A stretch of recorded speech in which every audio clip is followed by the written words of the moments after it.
Hello and welcome. My name is Patrick Hayes. I'm one of the tutorial fellows in English here at St John's. I'm also the fellow for libraries. And I'm delighted this evening to introduce you to Professor Darnton, who's sitting down here but will shortly be on stage. He's going to give this evening's lecture on libraries as time machines. And Professor Darnton has travelled far to be here. In fact, I was learning earlier he's interrupted a rather pleasant-sounding cruise in the Mediterranean to be here tonight. So we're extremely grateful to him for travelling all this way. And he's come here just to be with us for these events that we have over the next couple of days. The reason he's done so, the reason he's come here, is not only because he's an alumnus of St John's, and not only because he's an honorary fellow, but because he's a lover of books, and he's a believer in libraries. And this is a very good moment for the St John's College Library, and let me just say a couple of reasons why that's the case. Over the last decade, we have transformed our library into a space which can now properly accommodate the intellectual needs of our increasingly large body of students and researchers. In October 2019, we opened a new study centre, and this has provided a variety of new spaces for teaching, for research, and also for preserving our extensive special collections. This week, we are officially reopening our two historic libraries. These are the Laudian and the Old Library, as we call them. They've been closed for the last few years and have been extensively refurbished and also beautifully now conserved. So what we now have at St John's is, to my mind, a truly exceptional series of interconnected reading rooms which have been immeasurably improved for the purposes of studying and research. And most importantly, the library is now fully accessible to all of our students. Now, a lecture by Professor Darnton is the perfect way to help us celebrate this happy occasion, because his distinguished career as a historian has been devoted to the cultural significance of the book as an artifact.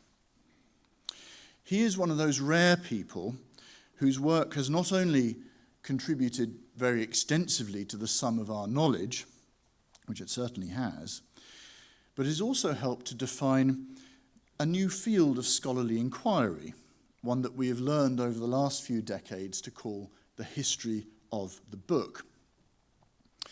Focusing chiefly on France during the Enlightenment, his work has ranged from the publishing history of that very Enlightenment phenomenon, the encyclopedia, through to the underground book trade of the 18th century, and the relationship between books and public authorities of various kinds, including especially latterly censorship regimes.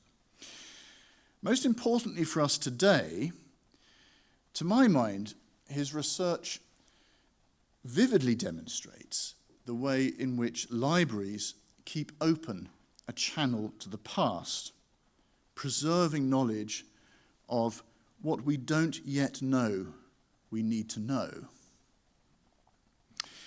The reconstruction of worlds, he has said, and here I'm quoting him. I'm going to quote him. I hope he's not embarrassed by this, but I'm going to quote him quite extensively here.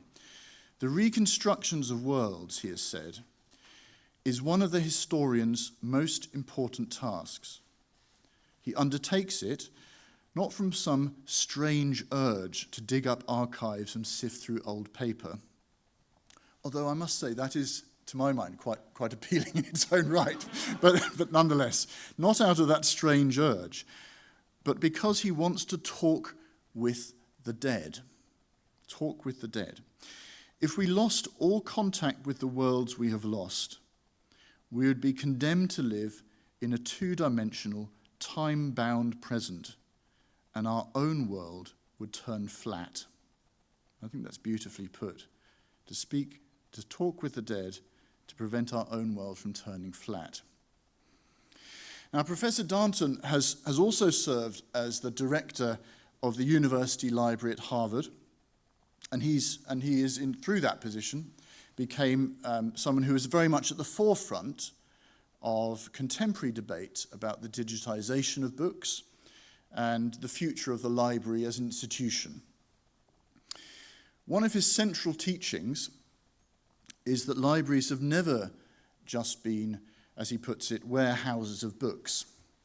They have always been, and always will be, centres of learning. And I feel that right now this is precisely what we have here at St. John's. We have a vibrant centre of learning which enables us to talk with the dead and which thereby helps prevent our world from turning flat. So please join me in welcoming Robert Darnton, who will speak about libraries as time machines.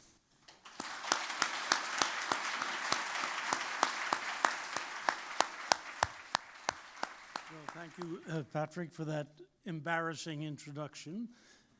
Thank all of you for coming. I'm very touched to be back in St. John's. It's the first time I've seen this room.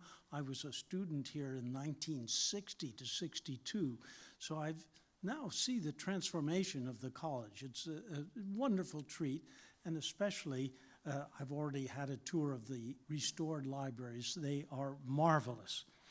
My theme is libraries as time machines.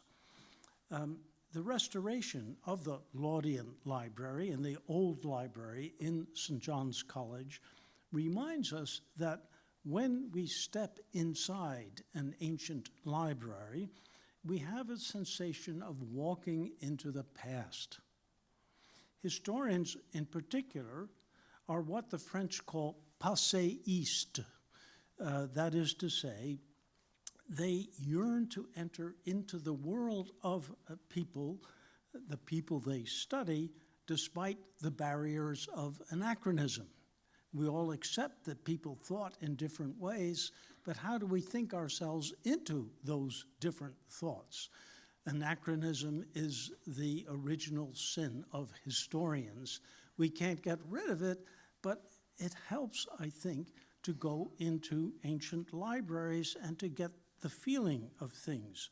So a passéiste can imagine himself or herself in the past while visiting the old libraries of St. John's or many others, of Trinity College Dublin, for example, or the Johannina Library of Coimbra, or the Strakov Library in Prague, and many others.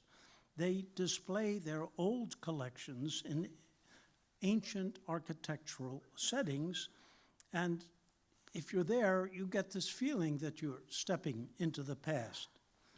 But of course, it's an illusion, and the illusion sort of dissolves into a kind of intellectual tourism. So it doesn't really work. But rare book rooms do offer some escape into the past because their books open an entry into alien ways of thinking. Now, my own experience of rare book rooms actually began in 1957 when I was a freshman at Harvard University. There was a rumor that you were allowed in the rare book library, you a mere freshman. So I took my courage in my hands and I went into Houghton Library, the rare book library, and I said, could I possibly see Herman Melville's copy of Emerson's essays, which I've heard you have? And within 5 minutes, it was sitting on the desk in front of me. This was a rather battered, ordinary-looking volume, Essays by R.W. Emerson, Boston, 1847, but soon I was reading a book that Melville had held in his hands and had even marked in places. He drew little X's in the margins and then at the bottom margin and entered comments. On page 216 of the essay Prudence, he penciled a large X in the right-hand margin of a passage that read, I'm quoting, "The terrors of the storm are chiefly confined to the parlor and the cabin. The drover, the sailor, buffets it all day, and his health renews itself at as vigorous a pulse under the sleet as under the sun of June," end quote. So Melville puts an X, and then at the bottom of the page he writes, "To one who has weathered Cape Horn as a common sailor, what stuff this is." Well, I was reading Emerson through Melville's eyes. It's a time machine kind of experience. Or was I? I'm not so sure. At that time, like many students, I felt sympathy for what our professors called the power of blackness. That was a dark view of the world formed by readings of Niebuhr and Kierkegaard, Sartre and Camus, a sort of post-World War II gloom that set in and was very moving in many ways. So to us, Melville was a hero, Emerson a lightweight.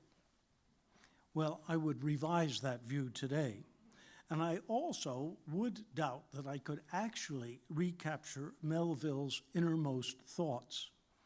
Yet his margin notes do convey some sense of the way he read, especially if considered in the light of what he wrote, such as the famous chapter in Moby Dick about the whiteness of the whale. Well, how do scholars get inside the process of reading? With some rigor, not easy, but we've been trying hard to do it. They often study marginalia in order to understand the way people read in the more distant past, and they draw on other sources, such as commonplace books, which show what passages readers thought were most significant, or contemporary keys, manuscript keys to romans à clé. So I've done a lot of work in the Bibliothèque Nationale de France, where you have a manuscript version and they name characters in a novel who are actual persons. So they're trying to decode the story and to identify it with current events, so you can follow their thought processes in reading keys. To make use of such techniques, though, of course, we need to consult rare books and manuscripts available in special collections. And by making that material available, rare book libraries serve as time machines, which take us deeper into history.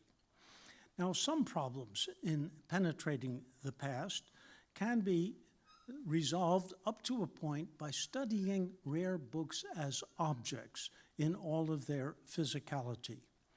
One question has provoked an enormous amount of study. What was the first major work printed by movable type in the Western world? Scholars used to believe that it was an edition of the Bible printed by Gutenberg that had 36 lines to the page. It's called B36. And that it was followed by a more finely tuned edition with 42 lines to the page. That's B42. However, by very close study of both editions in 1890, Karl Dziadzko, a librarian in Göttingen University, noticed a typographical error in B36 that proved that the compositor had used B42 as a copy when he set B36, and therefore that B42 came first. Well, you might think this isn't all that exciting, but still, what was the first major printed book matters. And this discovery led to further analysis, which showed how Gutenberg actually experimented and improvised as he perfected the art of printing. And we are still making discoveries by close attention to the physicality of the print on the page. Computer analysis has recently proven that Gutenberg did not use the punch matrix system for producing type. He probably used clay molds. Well, this can sound esoteric, and you might not care if it's clay molds rather than punches and matrices. So I agree that there can be a kind of off-putting character to this sort of study, but I think it matters, and it can take us quite far in some important areas of research. The analysis of physical copies has been particularly important for Shakespearean scholarship because, of course, Shakespeare's original manuscripts have not survived, and an Ur text can only be imagined by close study of the early editions, and they vary enormously. Hamlet appeared first in a primitive quarto of 1603, next in an improved quarto of 1604 to 1605, we're not exactly sure. It's twice as long as the earlier one. And then Hamlet appeared in the first folio edition of 1623, which has 85 new lines, not in the other two. Moreover, every copy of the first folio of 1623 differs from every other copy.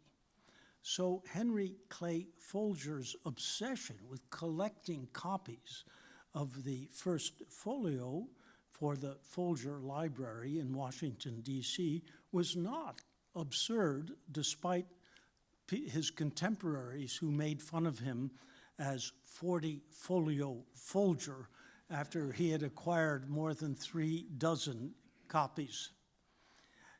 Analytical bibliographers like Charlton Hinman and Peter Blaney have identified 3 distinct issues of the first folio, along with at least 100 stop press corrections, and they can even identify the peculiar practices of setting type among 9 compositors. So the Folger Library has turned into a scientific laboratory, and we now can calculate at least the relative reliability of every passage in the Shakespeare canon, even if we can't recreate a perfect text. So, as I said, this is analytical bibliography. It requires a lot of expertise, and many of you might just as soon not venture into it. But I think it illustrates a branch of scholarship, and also it illustrates something different, namely that libraries are not simply rare books for the privileged few. In fact, academies have grown up around their libraries to the benefit of many millions of people.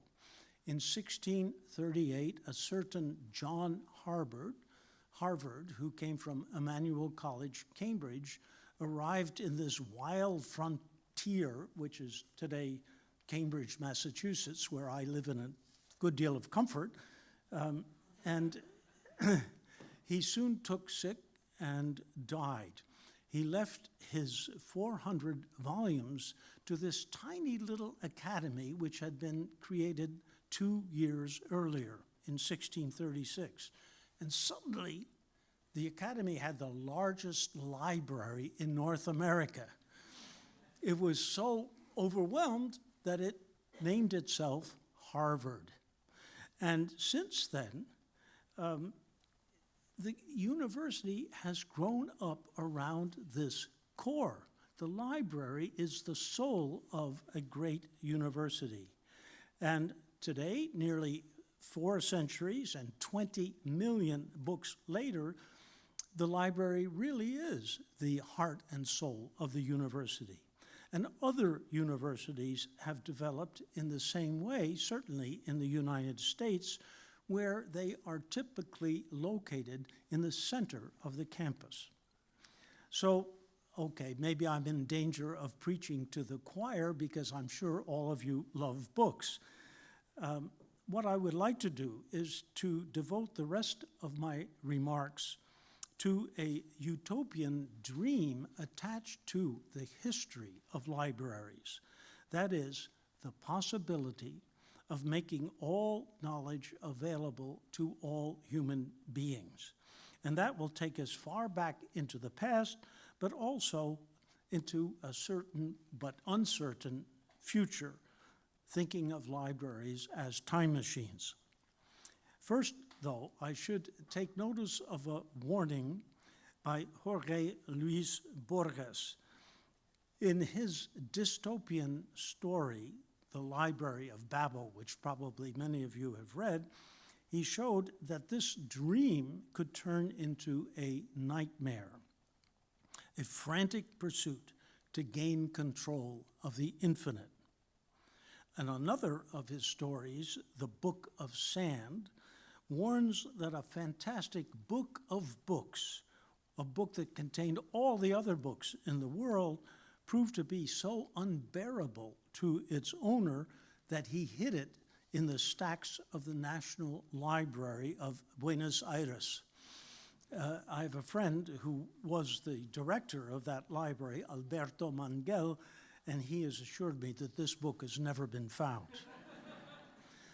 Well, from what little we know about the Library of Alexandria, it embodied both the bright side and the dark side of the history of libraries. In its popularized versions, it calls up a romantic vision. The greatest library that ever was, all knowledge from antiquity packed into one palatial space, and then a tragic ending.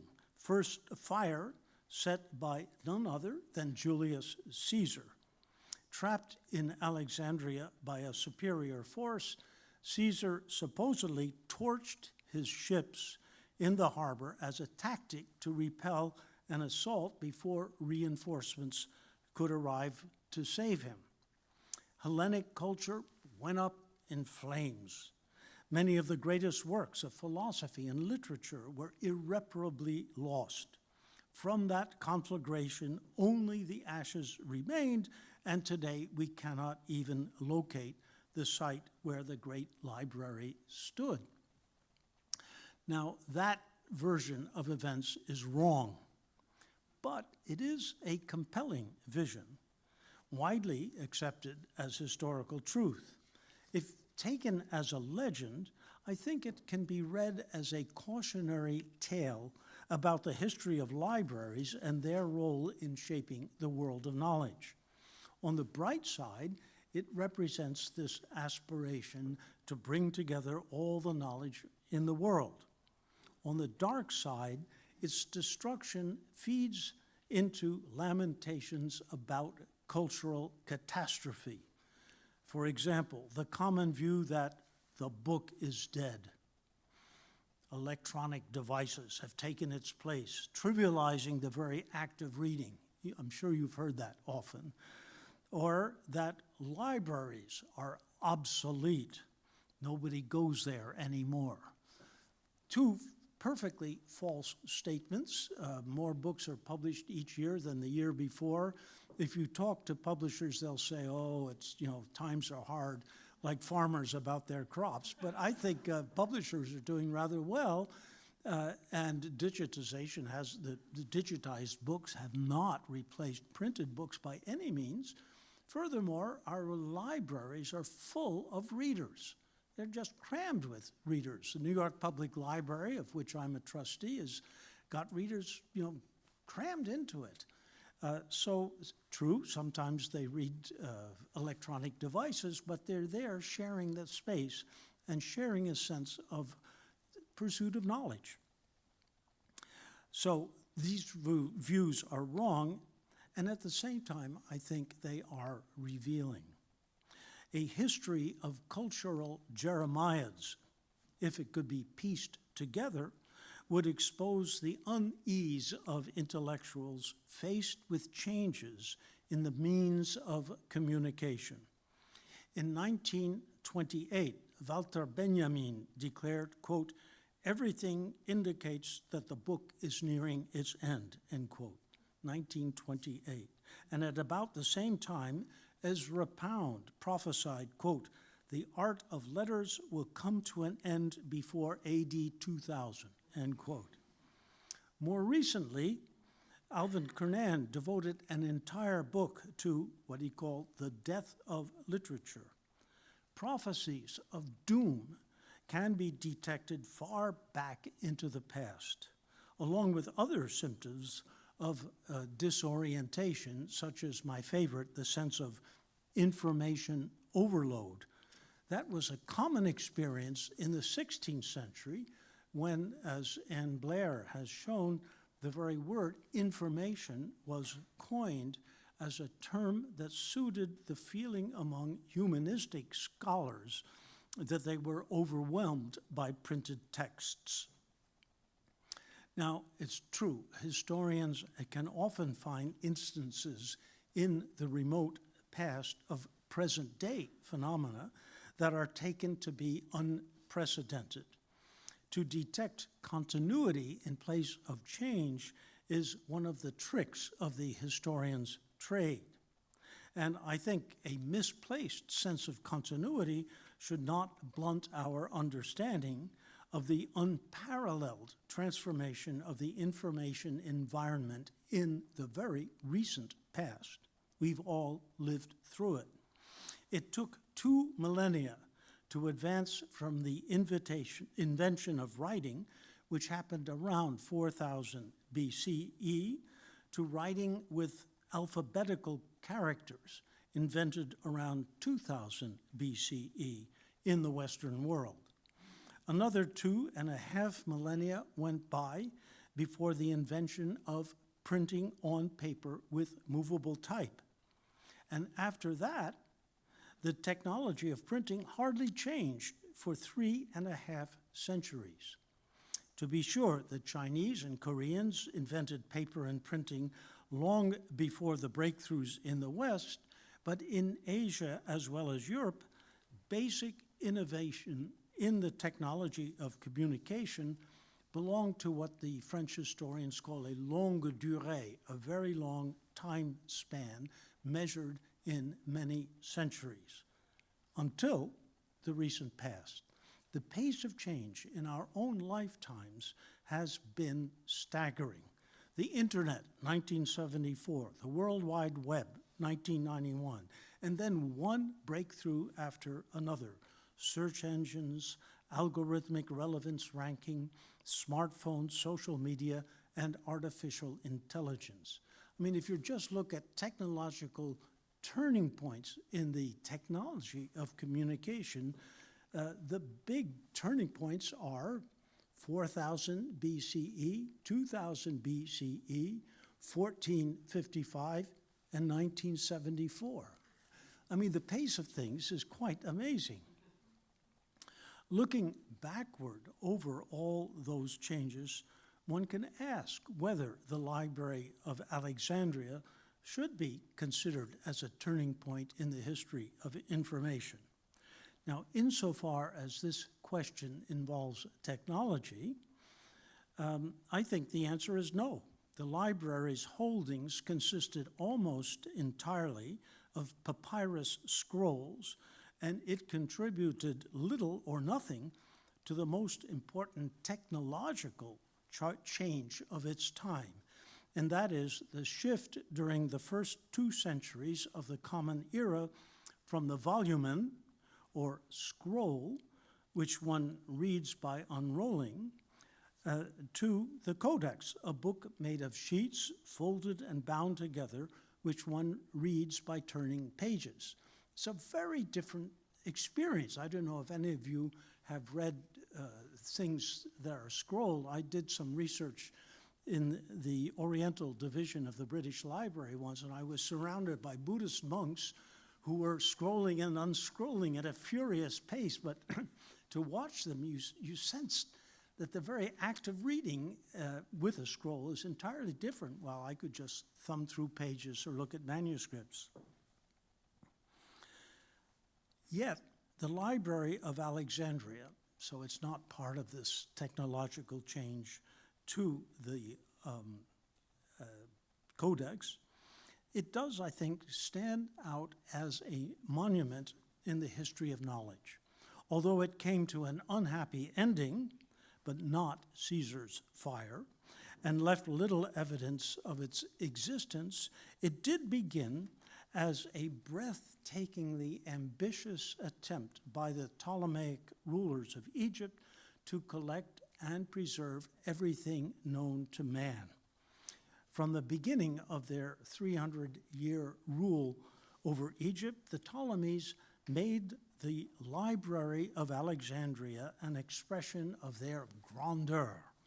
They invested enormous resources into building up its collections, sending agents to purchase books on every conceivable subject from every available source. And according to Galen, the great Greek physician, the kings ordered each ship that docked in Alexandria to be searched for books. If any were found, they were sent to the library and copied, and then the copies were returned to the ships, and they kept the originals.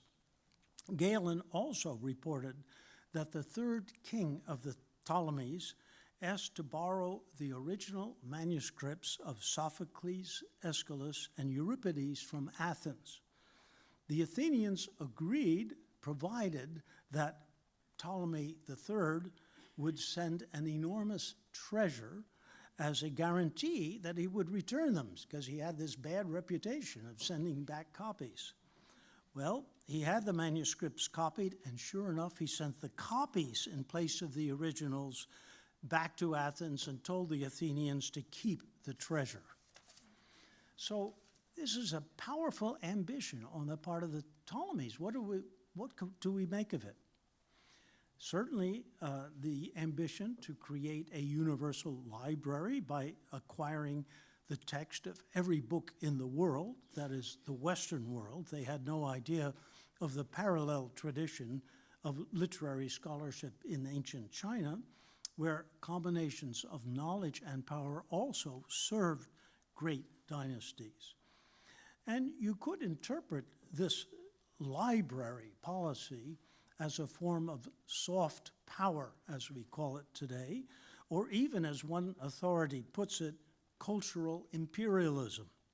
By collecting all the books in the world, the Ptolemies tried to assert their dominion over classical Greek civilization and to create a monument to their dynasty that would last forever.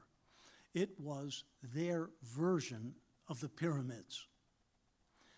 Now, that view, I must admit, involves a great deal of speculation because we have little evidence about the actual functioning of the Library of Alexandria. Although it is often mentioned by contemporaries like Plutarch and Galen, it eventually disappeared without leaving a trace of its existence. And much of the research about it actually is an attempt to solve the problem of its extinction. It may have suffered some damage from the fire set by Julius Caesar during his brief conquest of Egypt, 48 to 47 BCE, but if it did, the fire reached only the smaller so-called daughter library of the Serapeum, and the main library was spared.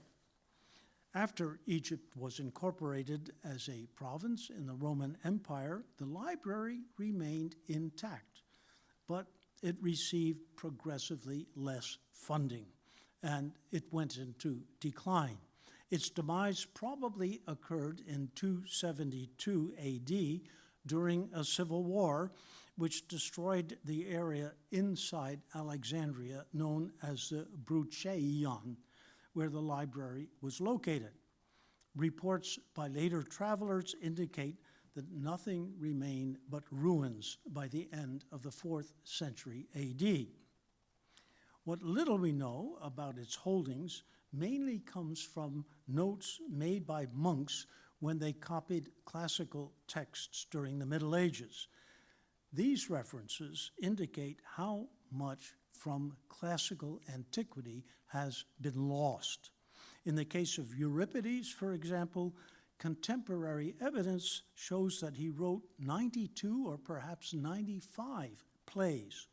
All of them almost certainly were included in the Library of Alexandria, yet only 18 or possibly 19 have survived in their entirety.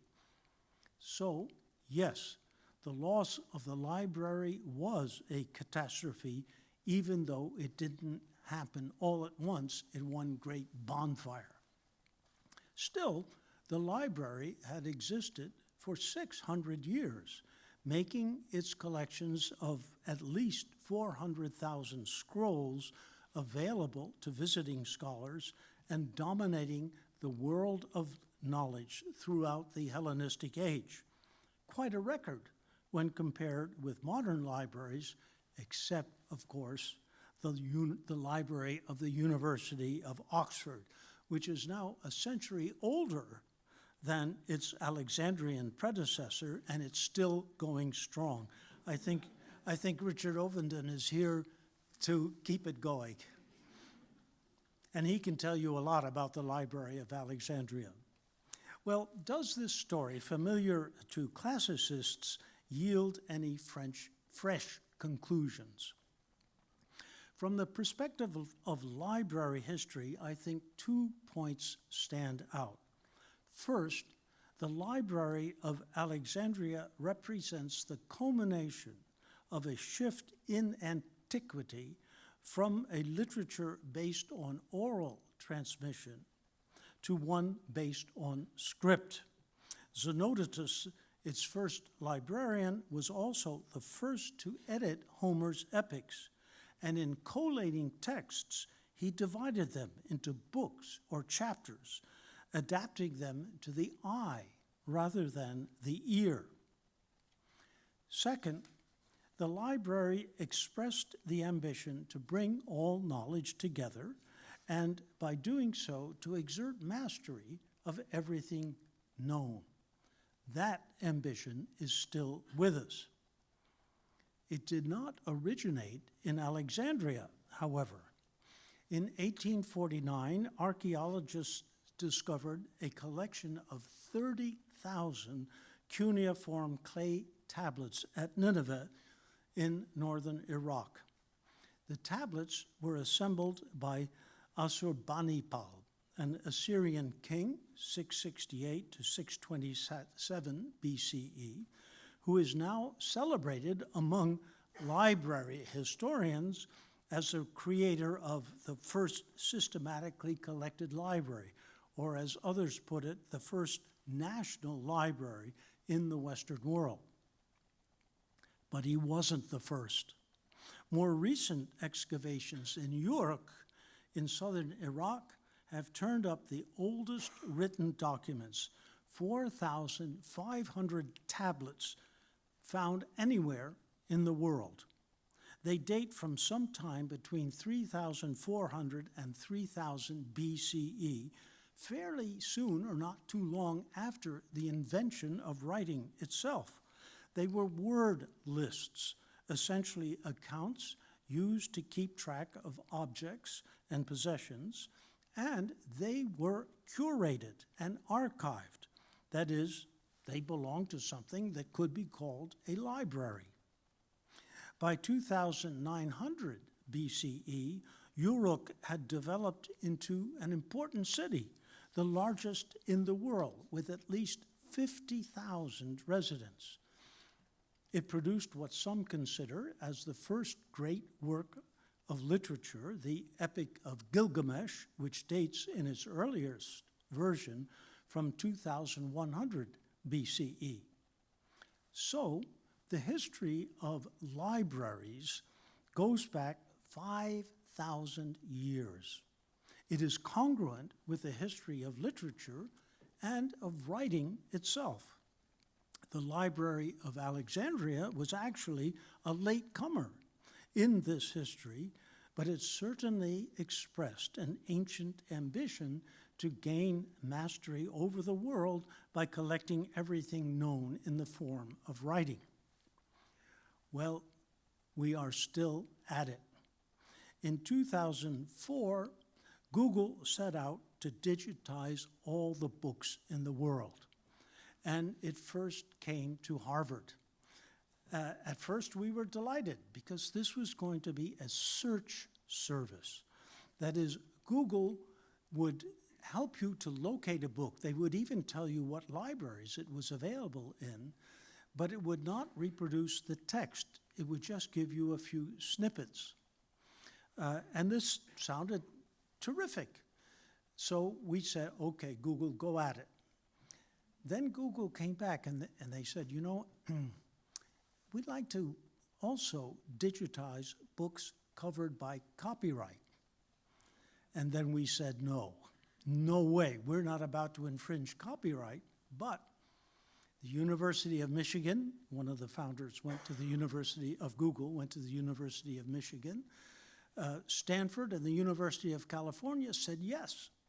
So Google began digitizing millions of books covered by copyright. And instantly it was sued by the Association of American Publishers and the Authors Guild.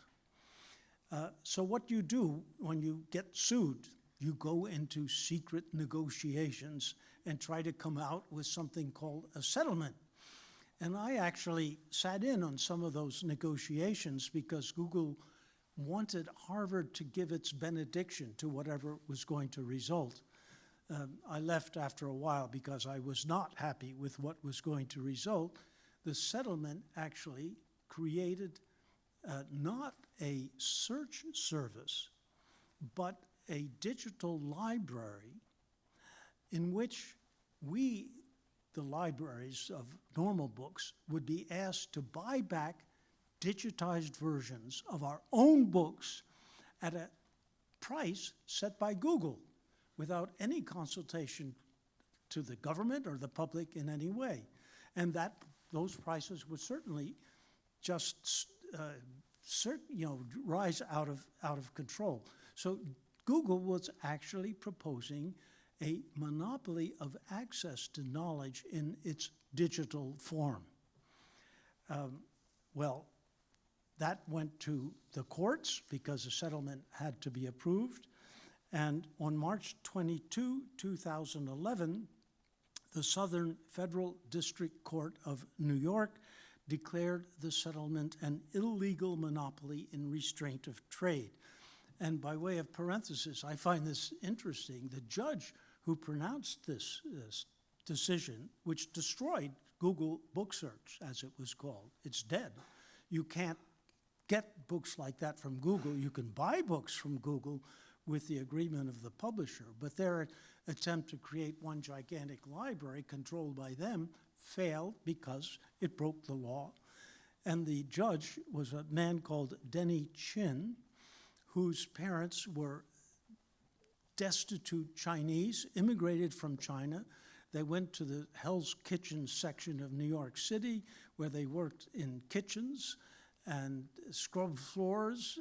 They sent their son Denny to local public schools, but told him study hard. He got a scholarship to Princeton, a scholarship to law school. He wound up as a federal judge, and he's the one who made the decision that destroyed Google Book Search.